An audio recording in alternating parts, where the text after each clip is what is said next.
Hi friends, అందరూ ఎలా ఉన్నారు? బాగున్నారా? అందరూ బాగున్నారనుకుంటున్నాను. మరి ఈరోజు దేవుని వాగ్దానంతో నేను మీ ముందుకు వచ్చాను. ఈరోజు దేవుని వాగ్దానము కీర్తన గ్రంథము 140వ అధ్యాయము 12వ వచనము. బాధింపబడు వారి పక్షమున యెహోవా వ్యాజ్యమాడుననియు దరిద్రులకు ఆయన న్యాయం తీర్చుననియు నేను ఎరుగుదును. మరి ఫ్రెండ్స్, ఈరోజు దేవుని వాగ్దానము మరి ఒక భక్తుడు అంటున్నాడు, కీర్తిస్తున్నాడు. ఏమనంటే మరి బాధింపబడే వారి పక్షాన దేవుడు అంట వ్యాజ్యం ఆడతాడంట, దరిద్రులకి ఆయన న్యాయం తీర్చుతాడంట. ఆ విషయం మరి ఆ భక్తుడు ఎరుగుతాడంట. అంటే ఆ విషయం తనకు తెలుసు అంట. మరి మీరు అది తెలుసా అని దేవుడు ప్రశ్నిస్తున్నాడు. మరి ఎలాంటి పరిస్థితుల్లో ఉండి ఈ వాగ్దానం చూస్తున్నారో నాకు తెలియదు. బాధింపబడుతున్నారా? దరిద్రులుగా ఉన్నారా? బాధింపబడతంటే ఆయన న్యాయం తెచ్చుకుని ఉన్నాడు. మిమ్మల్ని బాధించే వారి పక్షాన తీర్పు మిమ్మల్ని బాధించే వారి పక్షాన ఉండక మీ పక్షాన ఉండి మిమ్మల్ని బాధించే వారిని శిక్షిస్తాడు. భయపడవాకండి. దరిద్రులైన వారికి ఆయన న్యాయం తీరుస్తాడంట. మీరు దుఃఖపడుతున్నారా? అయ్యో, నన్ను హింసిస్తున్నారు, నా దగ్గర రూపాయి కూడా లేదు, వాళ్ళు డబ్బు ఉంటోళ్ళు ఏదైనా చేస్తున్నారు, నా మీద టేక్ సాక్ష్యాలు పుట్టిస్తున్నారు, అయ్యో అని బాధపడుతున్నారా? మీకు న్యాయం తీరుస్తాడు. భయపడవాకండి. బాధింపబడుతున్నారా? బాధపడవాకండి. దేవుడు రాజ్యం ఆడతాడు మీ పక్షాన. దేవుడే మీకు సాక్షి రాజ్యం ఆడతాడు. భయపడవాకండి, జయవాకండి. దేవుడే మీరు బాధపడుతున్నారు కదా, దేవుడే మీ పక్షాన రాజ్యం ఆడతాడు, చేస్తున్నాడు. ఇంకొకటి ఏంటంటే దరిద్రులకు ఆయన న్యాయము తీర్చును. మీరు దరిద్రులతో ఇబ్బంది పడుతున్నారా? ఆయన న్యాయం తీరుస్తాడంట. అయితే ఈ విషయం తెలియకుండా ఉంటారా? ఆ భక్తుడు ఇలాగే ఇబ్బంది పడ్డాడు. అందులో ఆ భక్తుడు అన్నాడు తన కీర్తనలో, నేను ఎరుగుతా, నా దేవుడు కార్యం చేస్తానని భయపడి అన్నాడు. మీరు అనగలుగుతున్నారా? మిమ్మల్ని బాధలు పెడుతున్నారవచ్చు, హింస పెడుతున్నట్టు ఉండొచ్చు. హింస పెడుతుంటే కాదు, దరిద్రులుగా మీరు ఉండొచ్చేమో. ఆ భక్తుడు స్థితి కూడా అదే. కానీ తన స్థుతి ఎందుకు తెలుసా? నా దేవుడు నా పక్షాన ఉన్నాడు. దేవుడు మిమ్మల్ని సూటిగా ప్రశ్న అడుగుతున్నాడు. ఎవరంటే, నా కుమారుడా, నా కుమార్తె, నేను అలా చేయగలను.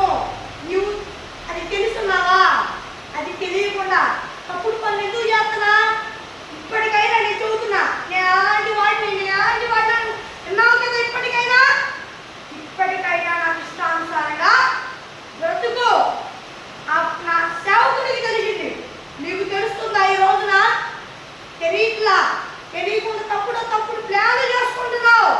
చేసుకోవాక ఆనాడు నా భక్తుడికి తెలిసింది ఎలాంటి వాడినో. ఈరోజు నీకు తెలుస్తున్నా, నీకు తెలియలేదు కాబట్టి నువ్వు తప్పుడు ఆలోచన చేయవాక ఇక్కడ ఉన్నట్లుగా నీ జీవితంలో తప్ప కార్యం చేస్తా. బాధింపబడుతూ ఉన్నావు, చూస్తూనే ఉన్నా. నీ పక్షాన్ని రాజ్యం ఆడతా. నువ్వు దరిద్రత అనుభవిస్తున్నావు. వాళ్ళు అబద్ధ సాక్ష్యాలు చెప్పిస్తున్నారు. డబ్బు ఉంది, ఎందుకు అనుకో భయపడుతున్నా? నీ పక్షాన్ని నేను రాజ్యం ఆడతా. వేరే వాళ్ళు ఎవరు రాజ్యం ఆడరు. నేను అందరూ వదిలిపెట్టేసిన లోకమంతా ఏకమై నీ హింస పెడుతున్నా. భయపడవాక, నీ పక్షాన్ని నేను రాజ్యం ఆడతా. నీవు ఒక్కడే కావచ్చు, లోకంలో కోట్ల మంది నీకు వ్యతిరేకంగా ఉండొచ్చు.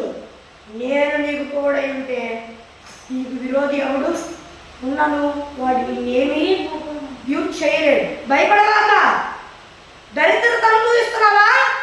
ఎందుకు భయపడాలి? భయపడలాగా నేను త్వరలోనే కార్యం చేస్తాను. నీ పక్షాన్ని వ్యాజ్యం ఆడతా. నిన్ను ఇబ్బంది పెడుతున్నా, కరువు ఆజ్ఞాపిస్తా. నువ్వు ఇబ్బంది పెట్టలాగా నేను నీ పక్షాన్ని కార్యం చేస్తా. బాధింపబడుతున్నావా? భయపడలాగా నీ పక్షాన్ని నేను వ్యాజ్యం ఆడతా అని మరి దేవుడు సెలవిస్తున్నాడు ఫ్రెండ్స్. కాబట్టి బాధింపబడుతున్నా భయపడవాకండి. దరిద్రత అనుభవిస్తూ ఎవరు లేక ఉన్నా కూడా భయపడవాకండి. ఆయనే మీ పక్షాన వ్యాజ్యం ఆడతానంటున్నాడు. అలాగే మీకు న్యాయం తీరుస్తానంటున్నాడు. మీరు డబ్బులు లేకపోవచ్చు, న్యాయాధిపతి మీకు డబ్బులు లేదని డబ్బున్నోడికి తీర్పు తీర్చడు. అందరికీ సమానంగా తీర్పు తీరుస్తాడు. మీరు ఇబ్బంది పడుతూ ఉండొచ్చు, కానీ మీకే తీర్పు చూపిస్తాడు. ఎందుకంటే ఆయన న్యాయాధిపతి. ఆయన న్యాయాధిపతి కాకుండా లంచాలకు లొంగిపోయేవాడు కాదు. భయపడవాకుండి, దేవుడి మీ జీవితంలో అప్పుడు కార్యం చేస్తాడు. దేవుడి మాట ఆస్వాదించుకున్నాక మరి చిన్న ప్రార్థన చేసుకున్నాం. పరలోకమందున్న దేవా, నీ వాగ్దానం ద్వారా శుద్ధిగా స్పష్టంగా నీ బిడ్డలతో మాట్లాడినందుకు ఎలాంటి కోట స్తోత్రాలు చెల్లిస్తున్నాను. నీ బిడ్డలందరూ ఈ భూలోకంలో ఉన్న వారందరూ నేను నమ్ముకొని మారుమనసు పశ్చాత్తాపం పొందుకొని దేవా యేసయ్యా, నాయన యేసయ్యా, బాప్తిస్మం తీసుకొని రక్షణ పొందుకొని నీ ఆత్మ పొందుకొని నీ ఆత్మ అభిషేకం పొందుకున్నట్టు సాయం చేయి. ఒకవేళ పొందుకొని కూడా దారి తప్పితే మరలా మారుమనసు పశ్చాత్తాపం పొందుకొని దేవా యేసయ్యా, నాయన మరి దేవా రక్షణ పొందుకొని నీ ఆత్మను పొందుకొని నీ ఆత్మ అభిషేకం పొందుకున్నట్టు సాయం చేయ. యేసు నామం పేరట అడుగుతున్నాను నా పరలోకమందున్న నా ప్రేమ తండ్రి, ఆమేన్. మరి ఫ్రెండ్స్, ఈరోజు నేను వాగ్దానం మరి మీ ప్రార్థన వరకు నేను కనిపిస్తున్నా +91 6305 9600 29 అనే నెంబర్ కాల్ చేయండి. మరి ఒకసారి ఇంగ్లీష్లో చెప్తాను. +91 6305 9600 89 అనే నెంబర్ కాల్ చేయండి.